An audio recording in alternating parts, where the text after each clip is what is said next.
Olá! O que mudaria na vida de um síndico se ele dominasse a sua comunicação?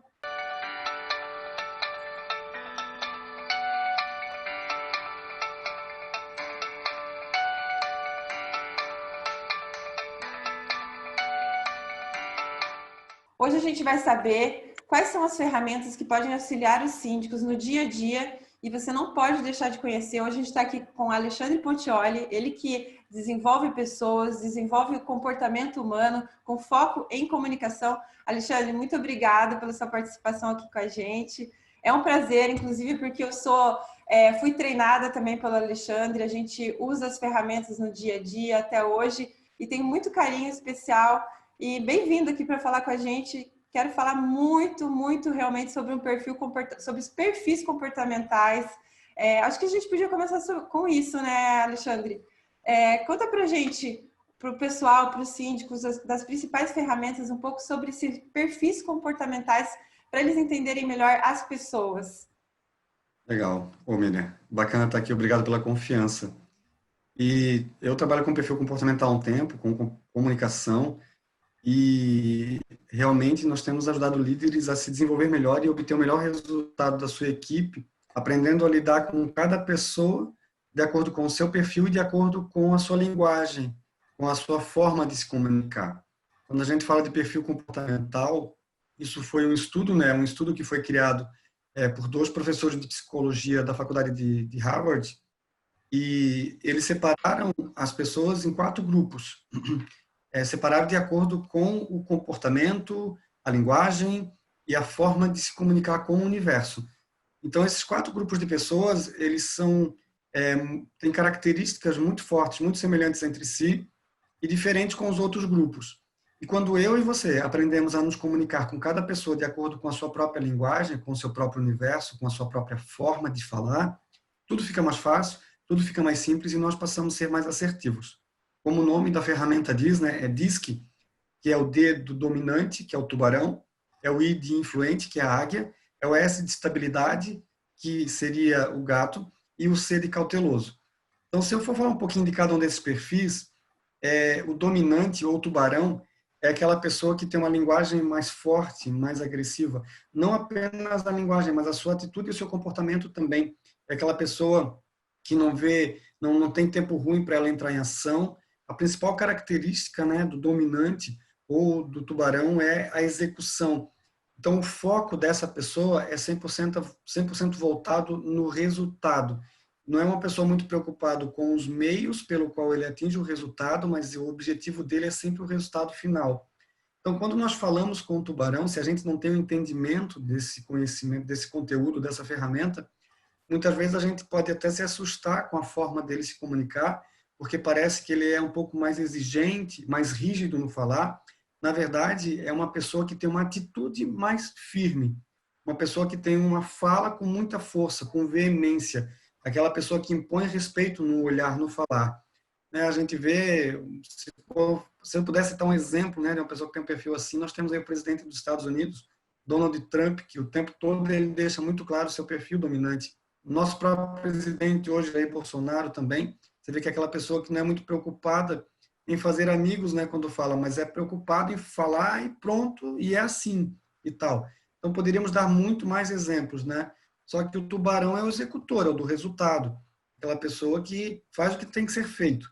Quando a gente fala do segundo grupo de pessoas, que é o influente, que é a águia, a principal força da águia está na comunicação. Não é que ele seja melhor do que os outros para se comunicar, não é isso. É que a águia, ela fala com todo mundo. Ela dá bom dia quando sai da porta do apartamento, bom dia quando sai na porta do prédio, bom dia para a planta, para a flor, para o poste, vai falando. E ela se comunica com todo mundo e fala com todo mundo porque o intuito dela é agradar pessoas. O intuito dela realmente é se comunicar e se conectar com as pessoas. E um dos pontos fracos da águia é a questão da execução, né? Ele fala muito e muitas vezes é muita promessa para pouca entrega e tal. Eu sempre fui muito águia, né? Então isso foi um ponto que eu precisei trabalhar muito em mim, por exemplo. Eu não tenho problema nem medo de falar nisso, né? A águia é muito Alexandre, procrastinador. antes de você falar os outros dois, é interessante. Na verdade, todo mundo tem os quatro. um que predomina, funciona assim? E outra pergunta também, assim, a gente pode ter outras pessoas que auxiliem a gente, que tenham aquele perfil que falta na gente para a gente desenvolver aquilo? Qual seriam algumas dicas em relação a isso? Sim. A primeira pergunta eu te respondo agora. Realmente, todos nós temos os 4 perfis dentro do nosso comportamento, no nosso dia, na forma de se comunicar e de agir. Porém, tem um que é mais forte, tem um que sobressai, tem um que realmente é meio que genético, a gente nasce assim, porém a nossa educação, a nossa criação, a nossa formação vai moldando e modelando ele, né? E a segunda pergunta que você disse, pode ter pessoas que nos ajudem, nos auxiliam? Sim. Tanto é que quando uma pessoa que tem um perfil dominante águia, por exemplo, eles são 2 perfis assim, com mais atitude, com mais liderança, que se comunicam mais facilmente. Os outros 2 perfis, que é a estabilidade e lobo, são pessoas um pouco mais introspectivas. Então, normalmente, quando você vê um casamento, você vê tem alguém que é mais comunicativo e alguém que é mais introspectivo. Né? Alguém que é um perfil dominante ou águia e uma outra pessoa que é gato ou lobo, que eu já vou explicar em seguida as características, né? Por que acontece isso? Porque realmente nós temos essa necessidade de complementar, essa necessidade de ter pessoas com perfis diferentes ao nosso redor, à nossa volta, para trazer um equilíbrio na nossa vida. Então, essas pessoas, elas realmente nos ajudam muito.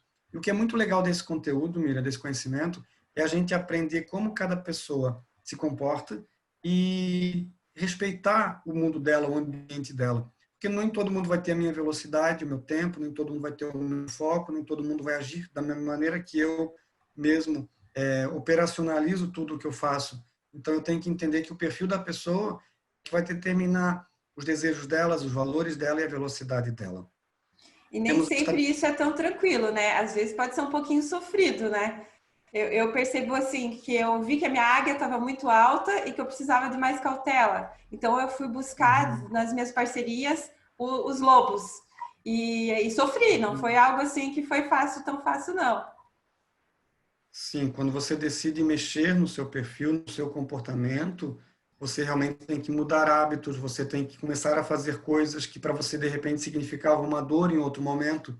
A águia, como eu falei, ela é de deixar as coisas muito soltas, né? Como o próprio nome diz, águia, gosta de voar. Então, exigir da águia que ela tenha cautela ou cuidado ou ser um observador de detalhes é exigir da águia um ponto fraco dele. Mas se você decide dizer, eu vou ser mais cauteloso, isso vai exigir um esforço, vai exigir realmente que você trabalhe uma dor e uma dificuldade sua. Isso faz você crescer como pessoa, desenvolver como ser humano, se tornar um líder melhor, um comunicador melhor e se tornar alguém, quem sabe, até acima da média. E quando você se torna essa pessoa que tem essas habilidades desenvolvidas dos outros perfis, você se torna um líder melhor, um comunicador melhor. Aqui a gente está falando com o síndico, né? Pode se tornar um síndico melhor, uma pessoa realmente que conquista melhores resultados por ter uma comunicação mais assertiva, porque decidiu se desenvolver, né? Mas fala um pouquinho mais, falou bastante do tubarão, falou da águia. Conta um pouquinho mais das Isso, características do lobo e do os gato. outros. E o que seria É, a estabilidade e a cautela, né? legal. Então, a estabilidade é aquela pessoa, né? Tranquila, calma, serena, ou melhor, que tem uma apresentação assim, mas que muitas vezes não, na sua forma de trabalhar, ela pode realmente entregar resultados com velocidade, mas é uma pessoa, um gato, por exemplo, né? O jeito de falar dele é mais calmo, mais tranquilo, mais sereno. Mas a parte interna, né, é a parte que operacionaliza. A principal força da pessoa que tem perfil gato, ou estabilidade, é a inteligência estratégica. E uma coisa que eu tenho percebido, assim, muitos engenheiros, arquitetos, enfermeiros, artistas, pintores, músicos, têm esse perfil, né? Pessoas que têm dons e talentos que é de dentro para fora, né?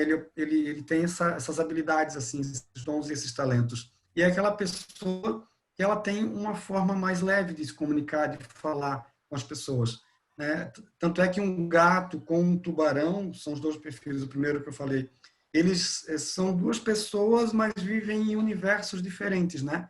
E muitas vezes um tubarão, quando ele está falando com uma pessoa que tem um perfil gato, por não conhecer essas diferenças ou por não ter esse entendimento talvez um pouquinho técnico, ele fala de uma maneira mais firme, mais ríspida, mais dura, e ele acaba assustando um pouco uma pessoa que tem um perfil gato. Mas como eu falei, quando a gente conhece os grupos e quando a gente respeita, a gente pode ser mais assertivo e um pouquinho de tato, delicadeza para todo mundo, de respeitar os outros universos, isso pode mudar muito no nosso dia a dia. E o perfil cauteloso, a cautela, né, é aquela pessoa que é processual, exigente, é, é aquela pessoa que cuida de todos os detalhes, né, o analítico, a sistemática e tal.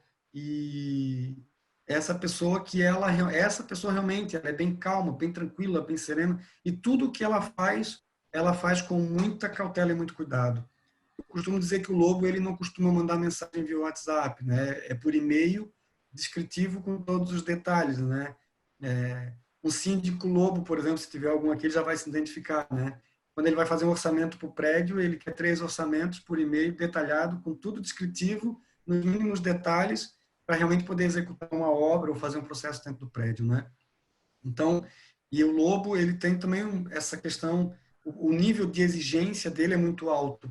Ele exige muito de si próprio e acaba exigindo inconscientemente do seu meio e das pessoas que estão com ele.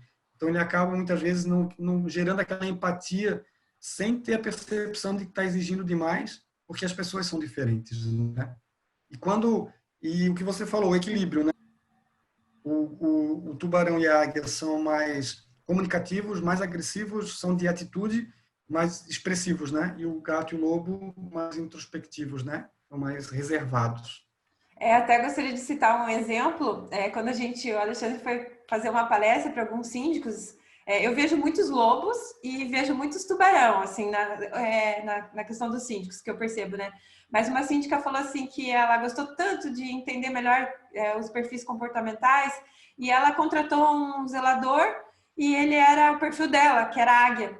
Depois ela percebeu que o ideal para aquele cargo dele seria ela colocar um gato ou um lobo, né? Porque quando ela viu, o cara já estava dando palestra no condomínio, né? Que nem disse, estava se comunicando até demais naquele edifício que não era esse o foco, né? Então, assim, ajuda, essas ferramentas ajudam muito a gente no dia a dia. A gente já sabe que o tubarão, às vezes, ele é tão rápido que ele vai deixar um pouco a desejar na qualidade. Então, tem que ter as pessoas ali na volta dele, ali o lobo também, principalmente, né? Como essas ferramentas realmente auxiliam. Então, Alexandre, realmente é um conteúdo muito bacana para a gente passar para o pessoal aqui. Eu adoro esse conteúdo, sou bem fã dos seus treinamentos também. Mas falando também sobre a comunicação em si. A gente teve um caso, contando exemplos reais, né? Porque acaba vindo, como a gente tem grupos, acaba vindo informações para a gente pedindo ajuda. Uma amiga nossa tem uma filha que mora num condomínio e a menina é nova e tal, e ela ficou preocupada com a linguajar, com a forma que a síndica se dirigia num grupo falando sobre o lixo. Vamos falar, ela foi grosseira, ela exigiu algumas regras a mais, que eu também não tinha visto em nenhum condomínio. E conta um pouquinho se teria algumas dicas que possam auxiliar os síndicos nesse caso, porque às vezes a gente fala assim, o síndico a gente vê ele muito como um herói, né? E realmente a gente admira muito a profissão, tudo isso que eles fazem pelos condomínios, mas às vezes acontece o inverso, acontece do síndico não conseguir se comunicar muito bem. Você pode passar para a gente um panorama em relação a isso? Muito bom que você comentou, né? Muitas vezes o síndico não consegue se comunicar muito bem. Nós precisamos partir, né, ter o entendimento que a obrigação do entendimento da fala não está em quem escuta, está em quem fala, né? É igual aquela professora de uma turma, seja do primário, do ginásio, ou do ensino médio, que diz assim, eu não entendo essa minha turma, eu explico e ninguém entende nada. Lógico, se ninguém entende nada, o problema não está na turma, o problema está em quem? Na professora. Por quê? Porque ela não soube dominar a comunicação. Então, eu acho que esse é o primeiro ponto que nós precisamos ter clareza. A obrigação de entendimento da informação está na boca de quem fala. O detalhe é de quando a gente fala para quem escuta, existe um processo, né? Existe aí um percurso da palavra, e isso é muito perigoso também no WhatsApp, né? Quantas vezes a gente manda uma mensagem por WhatsApp e a pessoa entendeu completamente distorcida a mensagem. Mas o olho no olho, né, é muito mais fácil a gente resolver isso. Então, toda palavra que sai, né, da minha boca, ela não pode acontecer de ser distorcida no meio do caminho. E essa distorção acontece por quê? Porque, de repente, o meu interlocutor, a pessoa que está me ouvindo, já pode ter um preconceito contra a minha pessoa, já pode ter um preconceito contra atitudes minhas tomadas anteriormente, em outro momento. Então, de repente, se num determinado momento eu fui ríspido em falar algo, quando eu for falar novamente com alguém ou com um grupo, a pessoa já vai esperar uma informação minha com uma certa rispidez. Por quê? Porque na mente dela já foi criada uma imagem a meu respeito de ser uma pessoa ríspida na comunicação. E, de repente, eu não sou, mas num determinado momento eu podia estar cansado, estressado com uma situação e fui infeliz em passar uma informação. Então, a responsabilidade é sempre de quem fala e não de quem escuta. Outra coisa muito importante é uma máxima, né, que todo mundo fala, conhece, perguntar não ofende, né?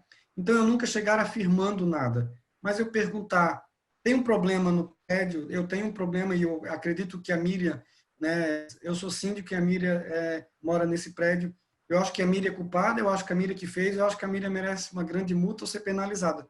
Mas quando eu chego afirmando algo, ou quando eu chego com grosseria, eu perco toda a minha empatia, eu perco a razão, né? Aquela coisa, a grosseria perde a razão. Mas quando eu chego com perguntas para Miriam ou para um grupo ou para um todo, né, perguntar não ofende. Eu posso ser muito mais assertivo e quando eu chego com perguntas, eu posso criar tangentes ou caminhos para encontrar uma solução melhor para todo mundo e tal. O que mais que eu posso deixar aqui de informação bacana? Uma frase que eu ouvi uma vez de um grande treinador, eu acho muito bacana que eu posso replicá-la aqui, né, que é assim: o que é importante, o que é bom ser dito, é importante que seja dito.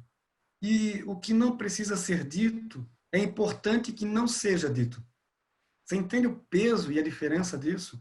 Porque muitas vezes, no meio de um problema, eu acabo trazendo problemas do passado, eu acabo trazendo situações diferentes daquela que eu estou lidando, eu acabo citando exemplos de outros moradores. Ou seja, eu acabo falando daquilo que não precisa ser dito naquele momento e eu transformo um pequeno problema numa grande bola de neve e depois, de repente, eu não dou nem mais conta de solucionar. Então, o que precisa ser dito é importante que seja dito e que traga clareza naquela situação. Agora, o que não precisa ser dito, é importante que não seja. Guardo para mim, fico comigo, porque muitas vezes guardar uma informação pode trazer um resultado muito mais positivo do que falar e ser incoerente com aquilo que eu estou transmitindo. A gente às vezes fala, nada como às vezes uma noite no meio, né? Então, assim, esperar, às Sim, vezes é uma noite, é uma frase até que a gente, da minha família, assim, várias famílias devem falar isso, mas eu lembro muito da minha avó falar isso, né? sim. São essas frases de vó, geralmente o pessoal usa e é importante, né? Que realmente tem bastante conhecimento e sabedoria. E, Se Alexandre, tu, nesse momento, se tu pode me falar. permitires citar uma história que me veio à mente agora, sobre o que você falar nada melhor do que uma noite, sobre uma história, isso é fato real, de Abraham Lincoln, né? Que foi presidente dos Estados Unidos durante a guerra no território americano, né? A guerra civil, e ele deu uma ordem para um general dele, para o general precisava obedecer a ordem de Abraham Lincoln, porém o general desobedeceu a ordem de Abraham Lincoln e não obedeceu. Então, Abraham Lincoln escreveu uma carta para esse general, mas a história conta que Abraham Lincoln falou todas as suas verdades e ele realmente estava indignado com a desobediência de um general, porque no meio militar você não pode desobedecer. E Abraham Lincoln escreveu do próprio punho uma carta para o general, um dia de noite. Com certeza ele não estava sendo nem um pouco amigável nessa carta. E ele escreveu a carta na noite para enviar para o general na manhã seguinte através do mensageiro. E quando chegou na manhã seguinte, ele enrolou a carta, né? Antigamente eles enrolavam e amarravam e tal. E ele, quando ele foi entregar para o mensageiro, ele pensou: não, eu não vou mandar essa carta para o meu general, porque eu não estava sob as mesmas circunstâncias que ele estava no momento em que ele me desobedeceu. Então, como eu não estava não estava vivendo o que ele estava vivendo, eu não estava no mesmo estado emocional que ele estava, eu não estava sob a pressão que ele estava, porque eu estou aqui no meu gabinete, ele está no território de guerra. Então, por não conhecer o estado emocional e o momento que fez ele tomar a decisão que ele tomou, eu também não posso enviar essa carta para ele, eu vou estar sendo injusto com ele de mandar essa carta. Então a história conta que Abraham Lincoln pegou e guardou essa carta e não mandou para o seu general. Por quê? Porque uma noite faz total diferença na mente de um ser humano na tomada de uma decisão. Muito bom, muito bom. E vamos falar um pouquinho agora sobre esse momento que a gente está vivendo, né? Uhum. Que exige muito mais resiliência. Pode também passar Sim. algumas dicas, porque assim, você falou de decisão. Então, são momentos agora que a gente muitas vezes tem que tomar várias decisões, o síndico muito mais, Sim. né? Mas passa algumas dicas também em relação a essa questão de inteligência emocional, que é bem importante. Quando a gente fala de decisão, é importante a gente começar pela situação, né? Tem muitas pessoas que vivem pela situação.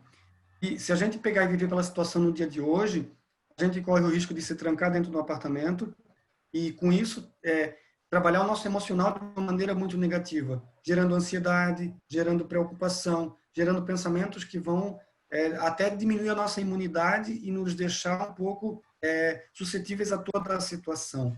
E eu costumo sempre falar nos meus treinamentos, principalmente dentro da empresa, né? Uma coisa é a situação que eu vivo, mas os resultados que eu gero, ele não pode ser baseado pela situação. Os resultados, eles são baseados pela decisão que eu tomo no meu dia a dia. Então, independente de qual seja a situação, o desafio ou o tamanho do meu problema, eu preciso ser uma pessoa de decisão. E a primeira decisão que eu preciso tomar no momento de uma situação dessa, como a quarentena, é de me manter calmo, me manter tranquilo, me manter em paz comigo mesmo e com o meio em que eu vivo. Para facilitar isso, porque de repente tem muita gente que escuta essa informação e fala, Alexandre, parece tão fácil, mas não é. Eu preciso ter uma convicção, eu preciso ter uma certeza de que essa crise ela vai passar, de que essa crise ela vai acabar, de que isso é apenas um momento que a gente está vivendo. Isso vai acabar, isso vai passar. Eu vejo muita gente sofrendo por pré-ocupação. O que é uma pré-ocupação? É eu ocupar a minha mente com um problema que ainda não existe. É eu ocupar a minha mente com um problema do futuro. Nós, seres humanos, nós temos uma incrível capacidade de pegar um problema que não existe lá do futuro, trazer para a realidade e começar a sofrer com esse problema hoje. E se eu ficar doente? E se o meu filho ficar doente? E se? E se? E por causa disso, como eu falei, eu diminuo a minha imunidade, perco noite de sono, fico ansioso e eu acabo perdendo a minha paz. E o mais importante é eu viver o presente, eu viver o momento, eu viver cada dia, sabe? E trabalhar esse dia e manter-se com um nível de inteligência emocional elevado, ou seja, em paz, tranquilo, sem dar brecha, sabe, para ansiedade e para preocupação. E ser resiliente. A resiliência, né, é como o bambu, né? O bambu ele cresce 6 metros para cima, né, aquelas varas. Você pega a ponta do bambu, você toca o chão com ela, você solta, ele volta sem quebrar, né? Isso é um exemplo de resiliência. Então é a gente se manter firme.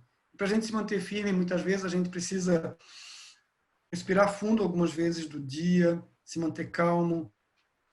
Se eu puder dar uma dica, mas evitar televisão, evitar jornal, evitar programas que só falam de tragédia, de morte.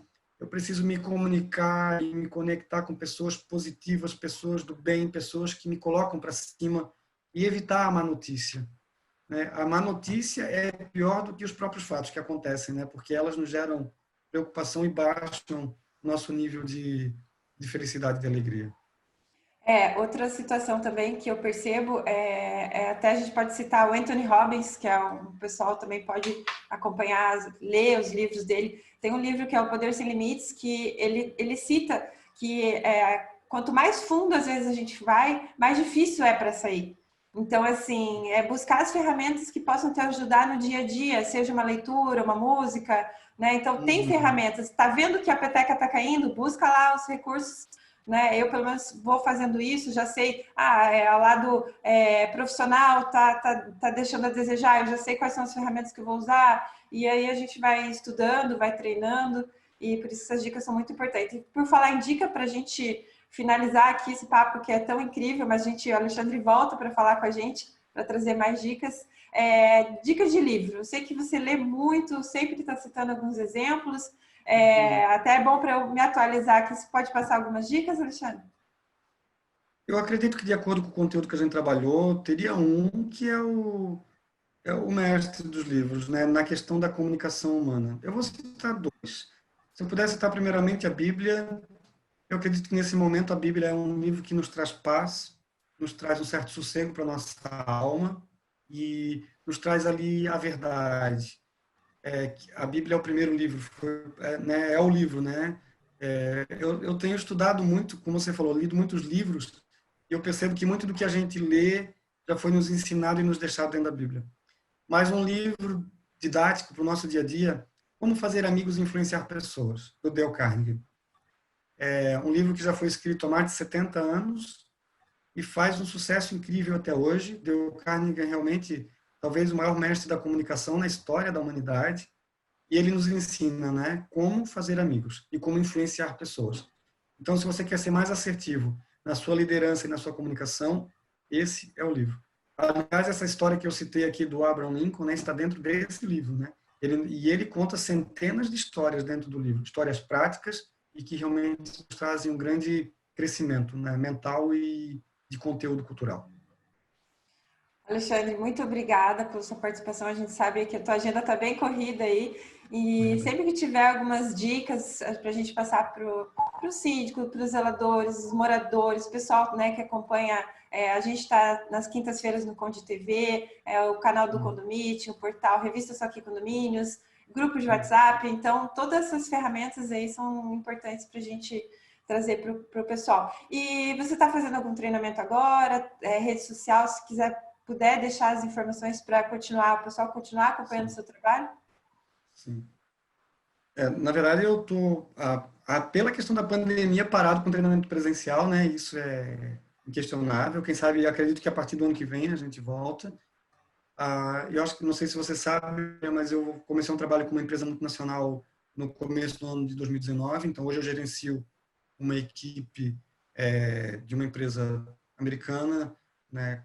Não só no Brasil, mas até fora do Brasil. Então, meu foco, meu trabalho hoje está direcionado para essa empresa e para essa equipe. Então, ministramos sim muito treinamento, mas fechados para essa equipe, né? Mas no meu Instagram sempre tem ali um vídeo, tem um story, sempre tem um conteúdo, né? Então, quem quiser me seguir ali, a gente sempre está entregando alguma coisa ali, quase que diariamente, né? Aquela pitadinha todo dia, né? Uma palavra de ânimo e de força. Muito obrigada mais uma vez, muito obrigada por toda essa inspiração e por ter contribuído. Eu realmente sou suspeita para falar, mas obrigada, Alexandre, obrigada pessoal que acompanha os nossos quadros, as nossas entrevistas. Até mais.